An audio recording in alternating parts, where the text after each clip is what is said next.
వీడియోలో మనం second semi-final అయిన ఇండియా వర్సెస్ ఇంగ్లాండ్ గురించి మాట్లాడుకోబోతున్నాం. అండ్ ఈ మ్యాచ్ ఈరోజు సాయంత్రం 7 o'clock స్టార్ట్ అవబోతుంది. ఐకానిక్ స్టేడియం వాల్కెడేలో జరగబోతుంది ఈ మ్యాచ్. అండ్ వాల్కెడే అంటే మనకు గుర్తొచ్చేది పేస్ అండ్ బౌన్స్. సో ఈ మ్యాచ్ లో మనకు కొద్దిగా హై స్కోరింగ్ వికెట్ ఎక్స్పెక్ట్ చేయొచ్చు అని అనుకుంటున్నాం. రెండు టీమ్స్ కూడా వాల్కెడేలో వరల్డ్ కప్ మ్యాచెస్ ఆడారు. బట్ వాళ్ళకి అంత గుడ్ స్టార్ట్ అయితే రాలేదు. ఇండియా ఆల్మోస్ట్ యూఎస్ఏతో ఓడిపోవాల్సి వచ్చింది. బట్ మిరాకిల్ జరిగి సూర్యకుమార్ యాదవ్ గెలిపించాడు. అండ్ ఇంగ్లాండ్ ఆల్మోస్ట్ నేపాల్తో ఓడిపోయే స్టేజ్కి వెళ్ళి గెలిచారు. అండ్ వెస్టిండీస్తో ఓడిపోయారు కూడా ఈ గ్రౌండ్లో. ఫస్ట్లీ మనం రెండు టీమ్స్ యొక్క ప్లేయింగ్ లెవెన్ చూద్దాం. ఆ తర్వాత టీంలో కొంతమంది ప్లేయర్స్ అంత ఫామ్లో లేరు, వాళ్ళ గురించి మాట్లాడుకుందాం. అండ్ తర్వాత రెండు టీం ప్లేయర్స్ యొక్క కీ బ్యాటిల్స్ గురించి కూడా మాట్లాడుకోబోతున్నాం. చాలా ఇంట్రెస్టింగ్ ఉంటాయి కీ బ్యాటిల్స్ అయితే.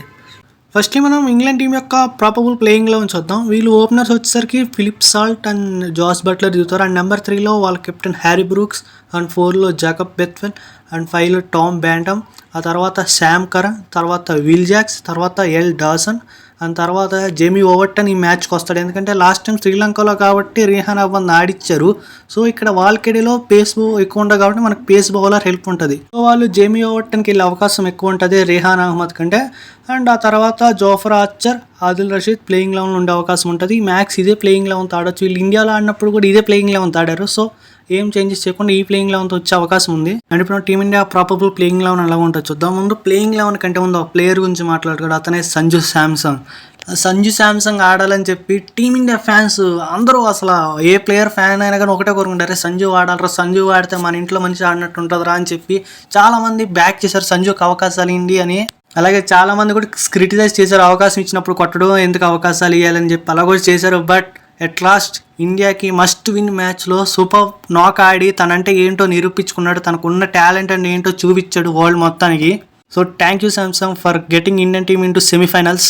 అండ్ ఇప్పుడు ఇండియన్ టీం యొక్క ప్లేయింగ్ లెవెన్ చూద్దాం. ఫస్ట్లీ నాకు తెలిసి సేమ్ టీంతో వస్తారని అనుకుంటున్నాను. టీంలో ఏం చేంజెస్, చాలా మంది రింకు సింగ్ టీంలోకి వస్తాడు, అదే లేదు రింకు సింగ్ రాడని అనుకుంటున్నా. సేమ్ టీంతో వస్తారనుకుంటున్నాను. సేమ్ అభిషేక్ శర్మ, సంజునే ఓపెన్ చేస్తారు. నెంబర్ 3లో ఇషాన్ కిషన్ వస్తాడు. తర్వాత సూర్య, తిలక్, హార్దిక్, దుబే, అక్షర్ సేమ్ ఇదే ఉంటుంది ప్లేయింగ్ లెవెన్ అయితే.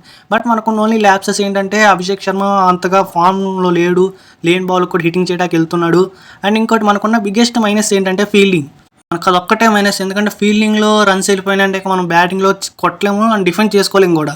ఇప్పుడు మనం ఒక మంచి కీ బ్యాటిల్స్ అయితే చూద్దాం. రెండు టీమ్స్ కూడా మనకు కీ బ్యాటిల్స్ ఉన్నాయి. ఫస్ట్లీ వచ్చేసరికి Sanju Samson versus Jofra Archer. Last time England 5 match T20 series ఇండియాకి ఆటకు వచ్చినప్పుడు ఆల్మోస్ట్ సంజుని 3 times 4 times అవుట్ చేశాడు Jofra Archer. Only with short బాల్తోనే అవుట్ చేశాడు ఆ 4 times కూడా. మనం చూస్తాం సంజు ఈ డీప్ ఇన్ ద క్రీజ్ వెళ్ళిపోతాడు న్యూ బాల్తో ఆడేటప్పుడే. దాన్ని యూస్ చేసుకుని జోఫర్ ఆర్చర్ 4 times అవుట్ చేశాడు షార్ట్ బాల్తో. వీళ్ళ మధ్య ఒక మంచి ఇంట్రెస్టింగ్ బ్యాటిల్ అయితే ఉండబోతుంది. అండ్ ఈ వరల్డ్ కప్లో ఉండే ఇంకో కీ బ్యాటిల్ ఏంటంటే Jasprit Bumrah versus Philip Salt. And ఇంకోటి ఏంటంటే Akshar Patel versus Jos Buttler. ఈ 4 pairs మధ్య పవర్ ప్లేలో ఒక మంచి బ్యాటిల్ అయితే ఉండబోతుంది. మనం last year T20 world cup semifinal కనుక చూసుకుంటే బుమ్రానే ఫిలిప్ సాల్ట్ని అవుట్ చేశాడు. అండ్ సేమ్ అక్షర్ పటేలే జాస్ బట్లర్ని అవుట్ చేశాడు. సో వీళ్ళ మధ్య ఒక మంచి ఇంట్రెస్టింగ్ కీ బ్యాటిల్ అయితే ఉంటుందని అనుకుంటున్నాను. అండ్ ఇంకో కీ బ్యాటిల్ ఏంటంటే Varun Chakravarthy versus England middle order. England middle ఆర్డర్లో ఓన్లీ టామ్ బ్యాంటన్ ఒక్కడే స్పిన్ని ఒకేగా ఆడగలిగేది. లైక్ శామ్ కరన్ కావచ్చు, బెత్వెల్ కావచ్చు, స్పిన్కి స్ట్రగుల్ అవుతున్నారు. సో వీళ్ళ మధ్య ఒక మంచి కీ బ్యాటిల్ అది ఉండబోతుంది, Indian spinners versus England's middle order. నాకు తెలిసినంత వరకు మోస్ట్ ప్రాబబ్లీ కీ బ్యాటిల్స్ ఇవే ఉంటాయి అని అనుకుంటున్నాను. ఇంకేమన్నా మీకు తెలిసినవి ఉంటే అది కామెంట్ సెక్షన్లో తెలపండి. అండ్ ఈ వీడియో కనుక మీకు నచ్చినట్టయితే please like, share and subscribe చేయడం మర్చిపోకండి. HR క్రికెట్ ఫోనే. And thanks for watching our videos.